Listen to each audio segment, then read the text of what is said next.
Good evening, Miss Mussey here with some important information. Um, I am excited to come to you and share our in-person learning plan. I know that there has been several questions that have been sent my way, and so I am hoping to help clarify and answer some of those questions. I am working hard to make this presentation as smooth as possible, but I ask for a little grace and patience as I am using this Screencastify new technology. But I hope that the following few minutes will provide you some clarification and some understanding as we are welcoming half of our students back next week. So I wanted to start with talking a little bit about some important dates. Today, you should have received an email indicating a new, maybe synchronous time for your students. That is going to help us in the next 3 days, Thursday, Friday, and Monday, be able to meet synchronously with those children that are coming back to school on Tuesday to start talking about safety procedures and protocols that they will need to know as they return to school. Tomorrow, September 10th, we will begin that new schedule. Sometimes didn't change, but some students' schedules did change a little bit. Tomorrow, we will also be welcoming back our students that are served in our functional academic class and our students that are served through our early childhood special education classes. They will be returning to campus tomorrow, and we are super excited about that. On Tuesday, next Tuesday, September 15th, we have been working very hard preparing for a percentage of our kids to return back to in-person learning. Those students who had parents select in-person learning on their instructional survey back in August will be returning back to on-campus learning. Students who families wish for them to return or to remain virtual, that maybe have chosen an on-campus learning environment at any time, are able to move back to virtual or remain virtual. But those families who selected virtual on their instructional survey may not at this time move to on-campus learning. However, if there's extenuating circumstances that have presented themselves within your family, that on-campus learning is something that you need for your family at this time, you are certainly welcome to send me an email and let me know. But we are keeping our students that have selected virtual to remain virtual. On October 1st, an updated instructional survey will be sent out, preparing for our second 9 weeks. And then if you at that time wish for your student to return back to on-campus learning, you may select so at that time on the instructional survey. And then those students will be able to return on October 19th. So I wanted to spend a little bit of time in talking about the classroom environment. I know as the principal at Deepwood and being here for the last 4 years, we certainly take pride in the campus culture and climate that we have created here at Deepwood. Our first and foremost is to capture a kid's heart, and then we can worry about their mind. And I think that our teachers do an outstanding job. Our teachers and staff do a wonderful job of really trying to capture not only our students' hearts, but yours hearts as well. And so as we are faced with this difficult time of just really hard decisions and really hard situations, that we certainly want to keep the heart of our school alive and thriving. And so we want to continue keeping a warm and nurturing climate for our students and an inviting culture. So I wanted to spend a little bit of time talking about our classroom environment and what it may look like. Right now, we have 45% of our students that are returning to campus. That is higher than the district average.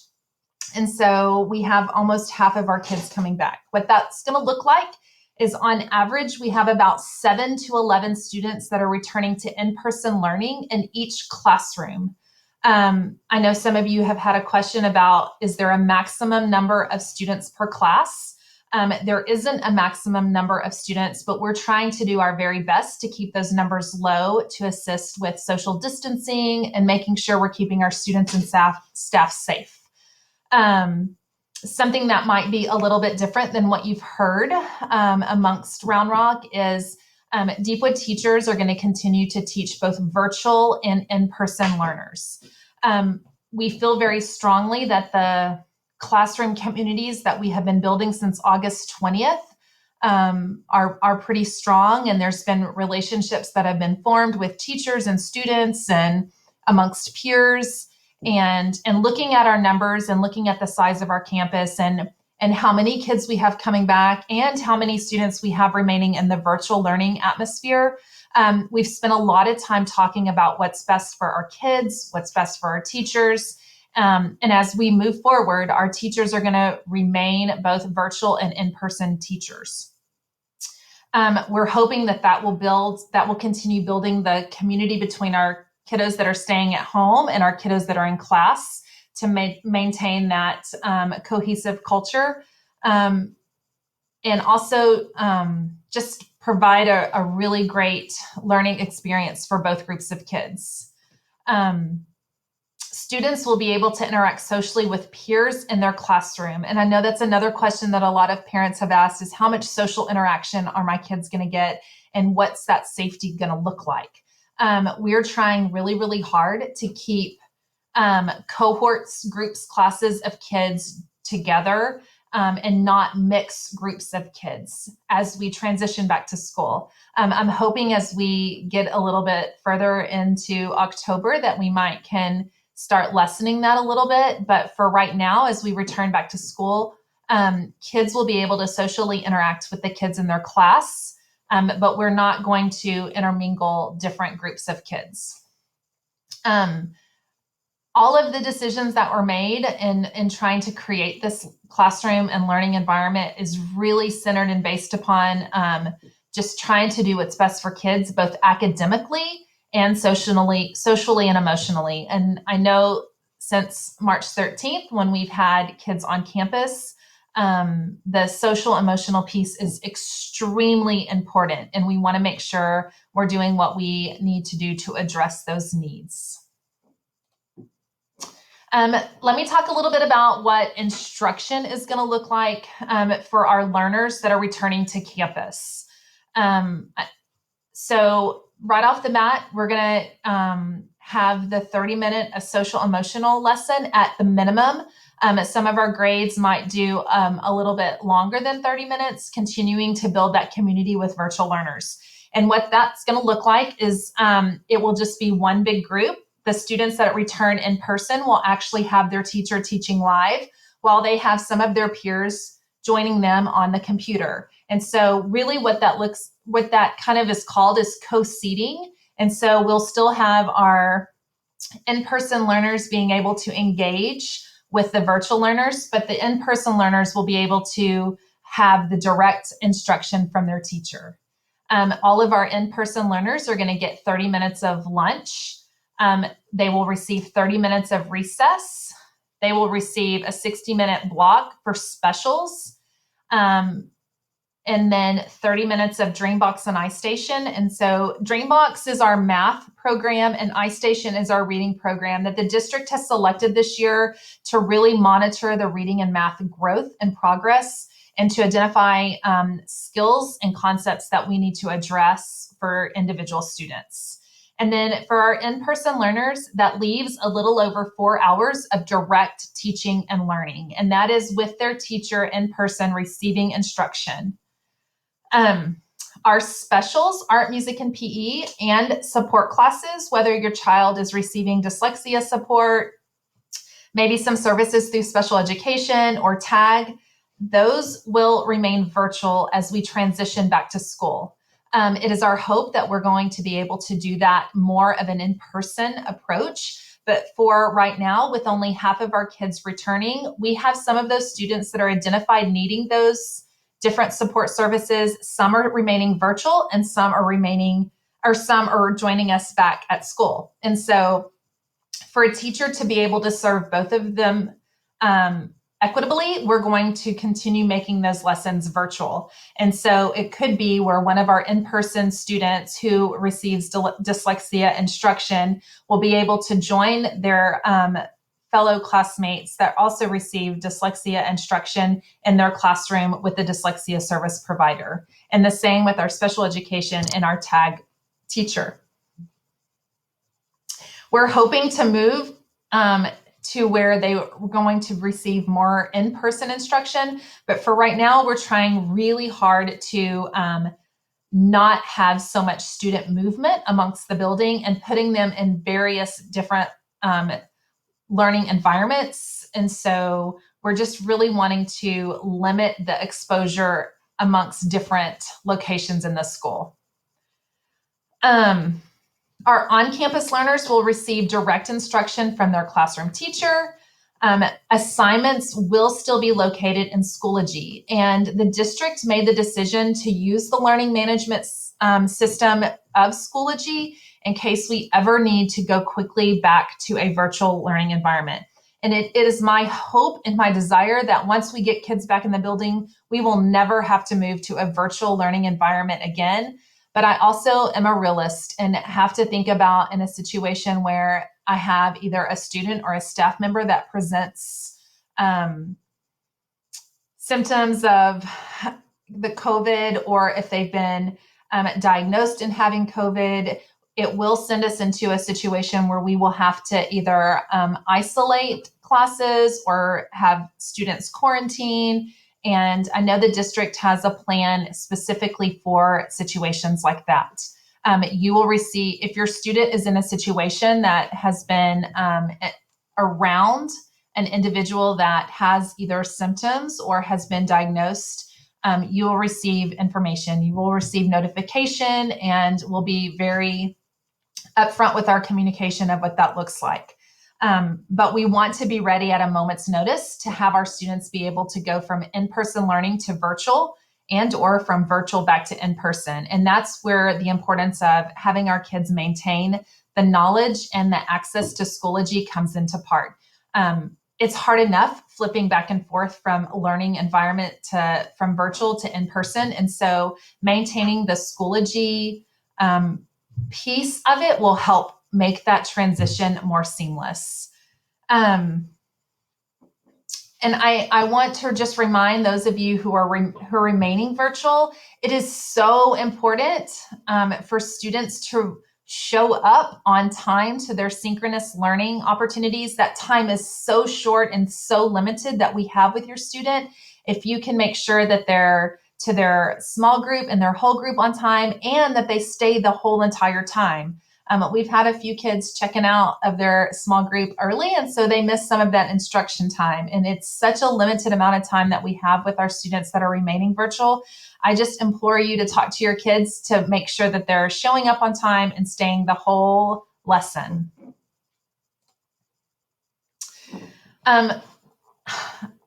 With the culture and climate that we've worked so hard to create at Deepwood, safety is one of our main priorities for our students and our staff.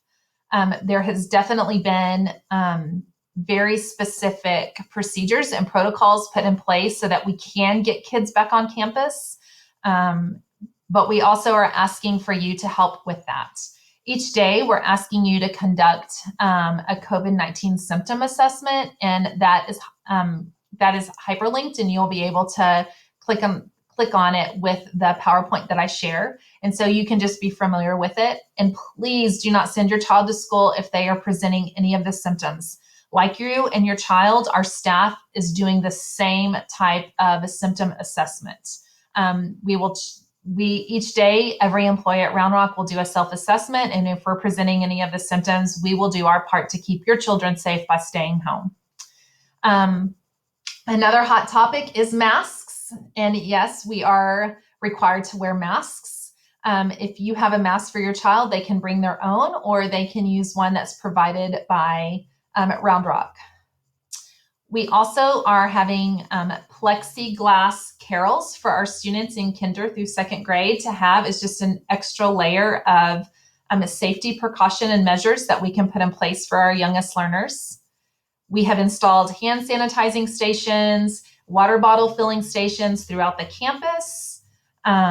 There's no intermingling between classes and cohorts of students, but they will still be able to socialize within the group of students they are as we come back to school.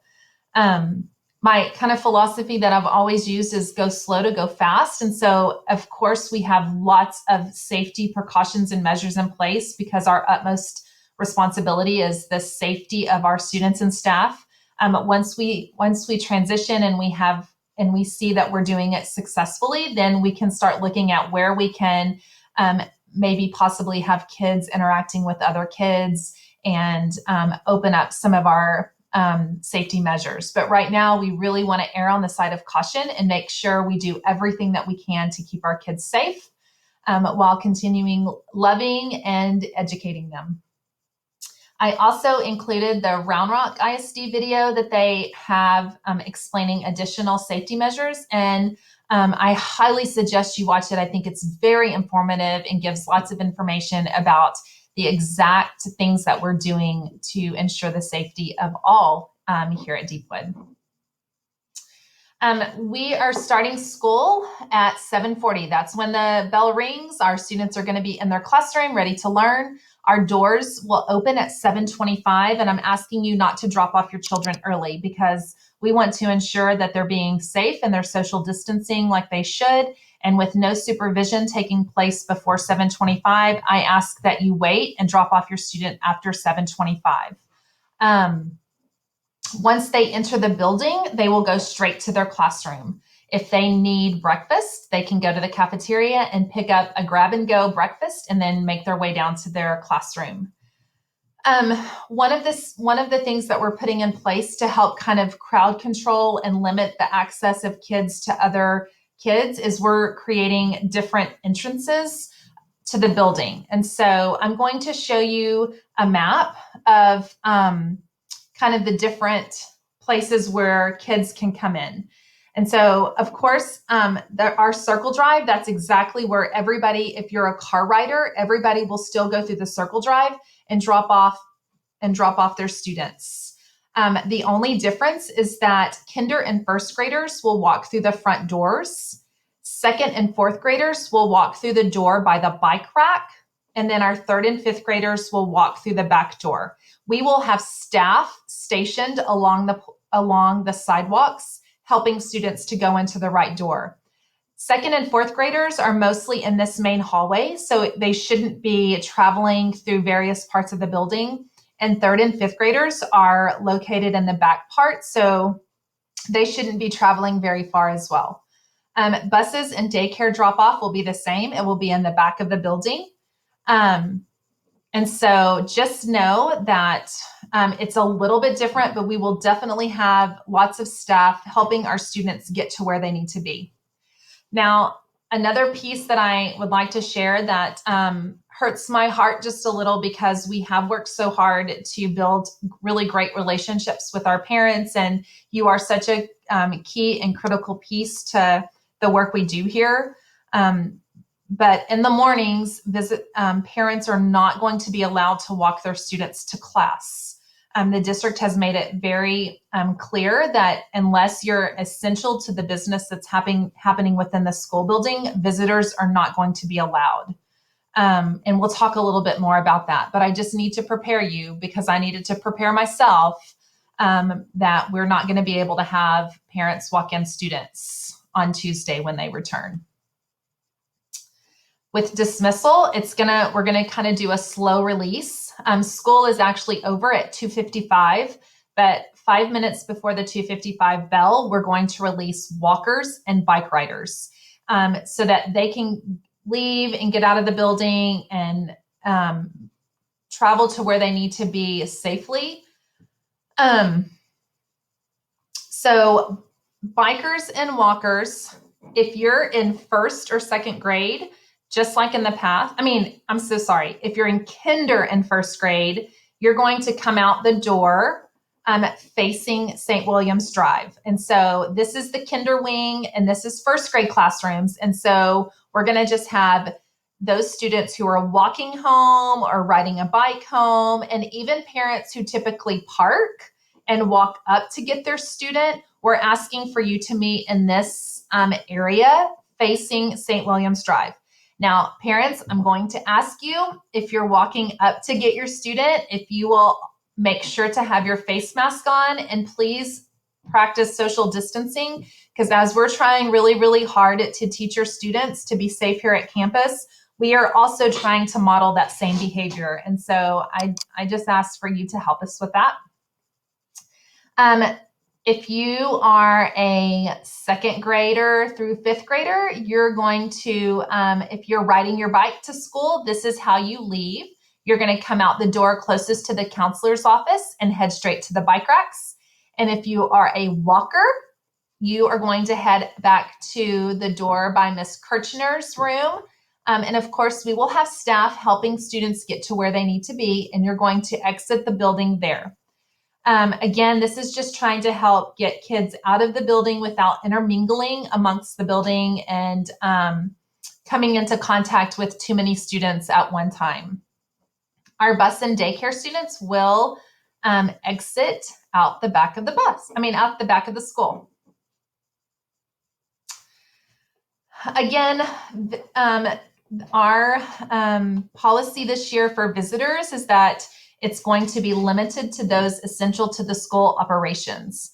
All schools have put in an electronic intercom device where you can ring the bell and the ladies in the office can see who you are and you can talk to them through it. If there is a need where you have to be on campus, we ask for you to wear a face mask and then have a valid ID when you enter the building. Once you come into the building, you will complete a series of health screening questions. And if you need to be in the building, your temperature will be taken. Just an added precaution to keep the students that are inside the building and our staff safe. Lunch. As we return to school, we are asking kinder through second grade if it's possible to send in a sack lunch. Of course, our cafeteria is going to be open and they're going to be serving hot lunches. And so if you would prefer your child to have a hot lunch from the cafeteria, we absolutely want them to have that. Kindergarten through second graders will be eating in their classroom just so that we can make sure we maintain their safety and have a little less transition as we get started back to school. And then we can slowly open up the cafeteria for them to be able to go eat lunch in the cafeteria.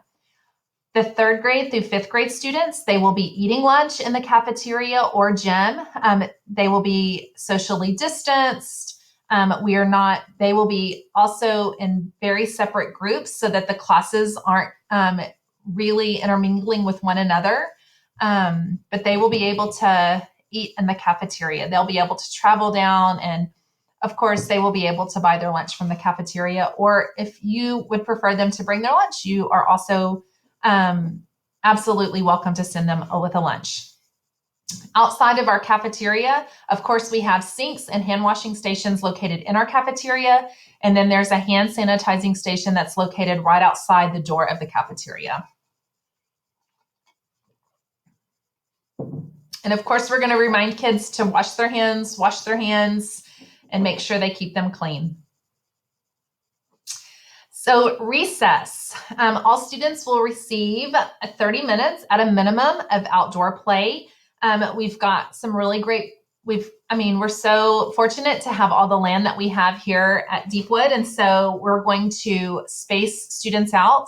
Some will be on the playground, and some will be in the Wonderland, and some will be doing social distancing activities out in other parts of the playground. Classes will rotate through so that every other day, so they will have different access to the different playgrounds.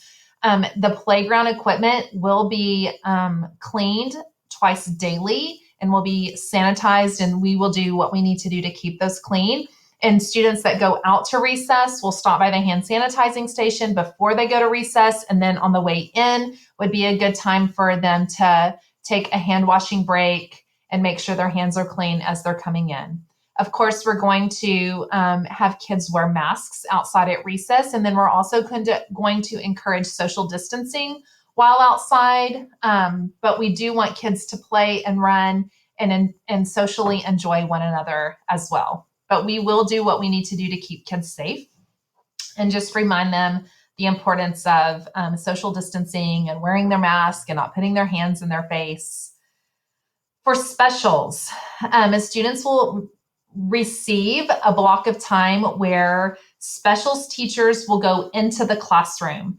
This is a time where our teachers are going to get some invaluable planning time. We are asking them to do almost the impossible. And so I want to ensure they have some planning time to be able to properly prepare to deliver that instruction to your students. And so we're going to be working on a 2-week rotation.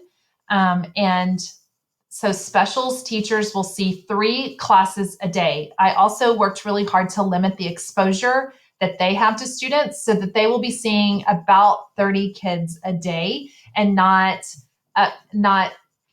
6 classes full of different students. So for a 2-week time period, one specials teacher will be with the same group of 3 classes.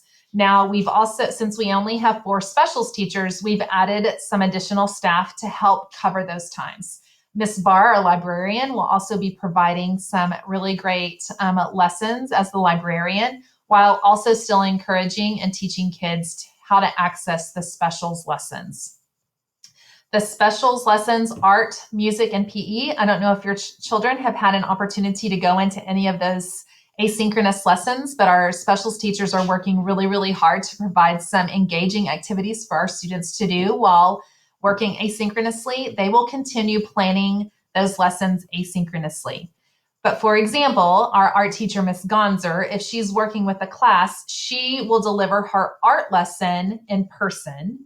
And then the students will have time to work on the art lesson, but then they will also have time and she will be able to assist them to go into the music or PE asynchronous lesson, and they will have time to complete those. The same with music and PE. Coach Aldridge or Coach Kirby could go in and deliver an in-person lesson for PE, and students would engage in that PE lesson with their in-person teacher. But then there would also be a little time allotted for Coach Aldridge and Coach Kirby to help with the music or art lessons that were delivered asynchronously through Schoology. And so it's kind of a combination of making sure we're giving access to all of this different specials, because I know sometimes that's what the kids really look forward to, and their passion for art or music or physical fitness is what keeps them excited. And so we want to make sure we provide time for that. Again, the specials teachers will only see 3 classes a day, so their exposure is limited to a certain group of kids. And then in 2 weeks, we'll rotate. Our PE classes will start just being in the classroom, but my hope is to quickly be able to move them outside so that it gets our kids outside yet again. We know that play and being outside and having fresh air is so important. And of course, we want to make sure that we're giving our kids every opportunity to do that. I wanted to talk a little bit about the importance of Dynotrax and email. I know that there is a tremendous amount of communication coming at you. Now that I have a kiddo at Chisholm and one here at Deepwood, the email or the information that I'm receiving is quite intensive. But we're trying really hard not to have too many things going back and forth from home to school. And so Dynotrax is a great place to just start of getting communication from the school. Those come out on Wednesday, and your teacher will send weekly emails out on Friday. And so just make sure those are 2 very important things to keep track of. And then our website is always a great place to go if you need information. I kind of wanted to talk specifically to our students and parents in grades 3 through 5. If you've never heard of the term Home Access Center, I invite you to click on the link to get your Home Access Center account set up. This is a great place for you to stay in tune with what your student and how your student is performing and progressing and maybe what they're missing. And so if you need any help setting up your home access center, Miss Fink, Robin Fink, our school registrar, is a great resource to help get that set up. And so if you receive an email from a teacher saying your student is missing some assignments, the hack would be a great place to go to see exactly what students are missing. And I know keeping up with virtual assignments and Schoology assignments can be overwhelming and daunting. And so the Home Access Center would be just a great place for you to have a quick access and quick check to see what your student is missing and what they've turned in. This is also a place where progress reports for grades 3 through 5. We're not printing out paper copies of progress reports. You will be able to log in to Hack to see your students' grades and progress reports. I also added, if you haven't connected to the Schoology parent portal, I gave you information. This is also a great place to keep up with what your student is turning in and what they're missing. Teachers sent out the parent access code, I think, last week. And so if you have misplaced that or you need another copy, you can just reach out to your teacher and she will be happy to send you your parent access code. This is a great resource for you to take note of. I wanted just to remind you that classroom teachers are going to be with students from 7:25 to 3 o'clock each day, and they will respond to your emails and phone calls as quickly as they can, but I just ask that you give them at least 24 hours to respond. We are working hard to make sure that our teachers are taken care of. I know they have been working really hard, and you have gotten a front row seat to see how great your kid's teacher is. And while we're asking them to do both virtual and in person, we are working to provide our in-person students some opportunities to be out of their classroom and either doing recess or maybe this is an opportunity to get their Dreambox and iStation taken care of so the teacher in the classroom can really focus on the virtual learners for that hour time period. And then for the rest of the day, she will be an in-person classroom teacher. And so I just ask that I feel like teachers have gotten a little bit more of their virtual teaching legs under them, and every day we just get better. And now next week we will be starting something new. And so I just ask, you guys have been such a supportive community and you have provided such grace and such patience as we learn. Your feedback to me is invaluable, and the questions that you send are so helpful in us knowing exactly what you need. I just ask that you continue partnering with us, and your continued support is definitely needed as we start something new yet again on Tuesday when we have half of our kids show up in person, and still wanting to maintain that rigorous virtual learning environment that we are providing to the other half of our students. What does your child need to bring when they return to school next week? If you will make sure that they have their device and charger, while they're not going to be on their device for the whole day, there are times during the day where they're going to need to access it. And so if you will just make sure that their device comes with their charger, and if you are using a personal device at home, Miss Ortega sent a survey out, I believe yesterday, asking if you would like to use a school device so that you do not have to bring your personal device to school. You only have to fill that survey out once. I ask that you just provide her that information. And if you do, if you are interested in your student using their personal device, I know there's some onboarding steps that Ms. Ortega is going to need to do to make sure your student is all good to go next week. Again, I want to reiterate, your student is not going to be on a device all day here at school. They will definitely be receiving in person. They will definitely be engaging in some good in-person, face-to-face teaching and learning, but there are times where your student is going to need a device. Please make sure they had headphones. If it is your preference for them to bring their own personal face mask, please make sure that they do that. If you would like to bring, if you'd like your students to bring a snack, they can bring a snack. We have installed water bottle filling stations, so students don't necessarily have to use the water fountain. So if they want to bring a water bottle, and then the minimal supplies to get us started, I don't anticipate kids having to tote in their whole supply kit. I am certain that your teacher will tell you exactly what supplies that your student needs to bring next week and what they need to have with them. Before I go on, I don't know if I've had an opportunity to talk about the face masks, but there are students will be able to take 10-minute breaks throughout the day, so that there will be time periods where students will be able to take their face mask off. Of course, when they're going to have snack, of course, when they have lunch, but the face masks throughout the day, they will have 10-minute breaks when it's a controlled situation. And so either in the classroom or maybe during specials when they're in their classroom, they will be able to have a 10-minute break of being able to take off their face mask, and then after the 10 minutes, put it back on. But we are asking for students and staff to maintain wearing a face mask.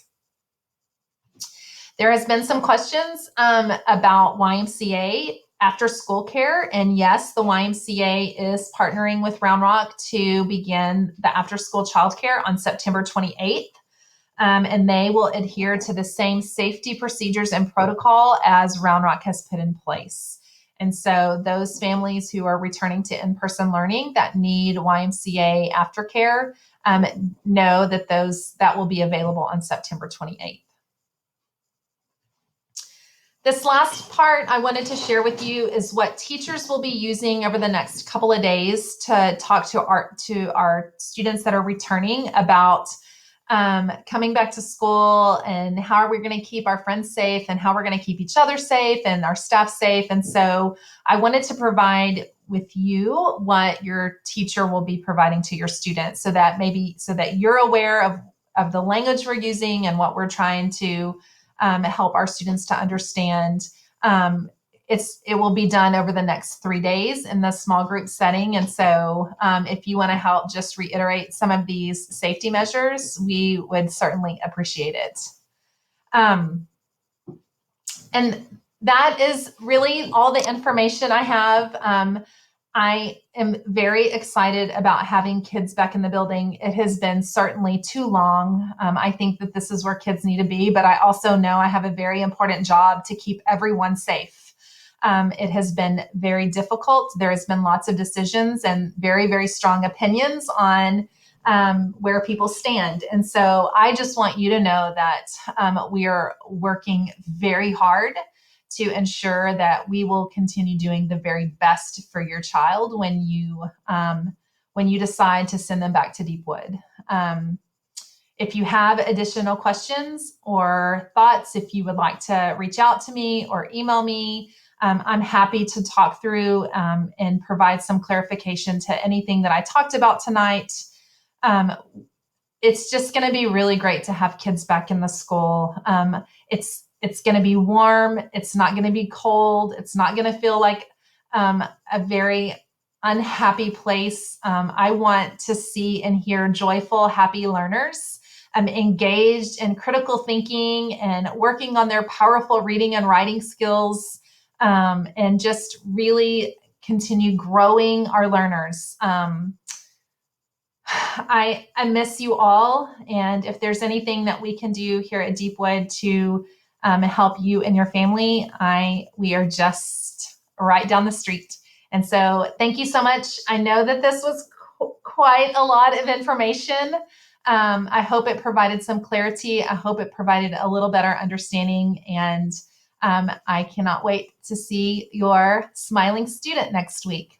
Thank you so much. Have a good night.